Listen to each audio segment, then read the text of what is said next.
Hello and welcome to Do It Yourself channel. Today I will show you where to find the option and how to change size of our floating accessibility button in Samsung Galaxy S22. So right now our accessibility button looks like this. How to change its size, for example?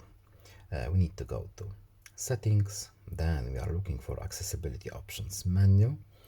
Next, in advanced settings, we have our accessibility button at the top.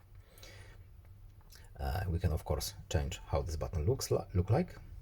So we can have it here hidden, or we can have our button floating over other apps. So to change its size, as you can see, we can do it from here.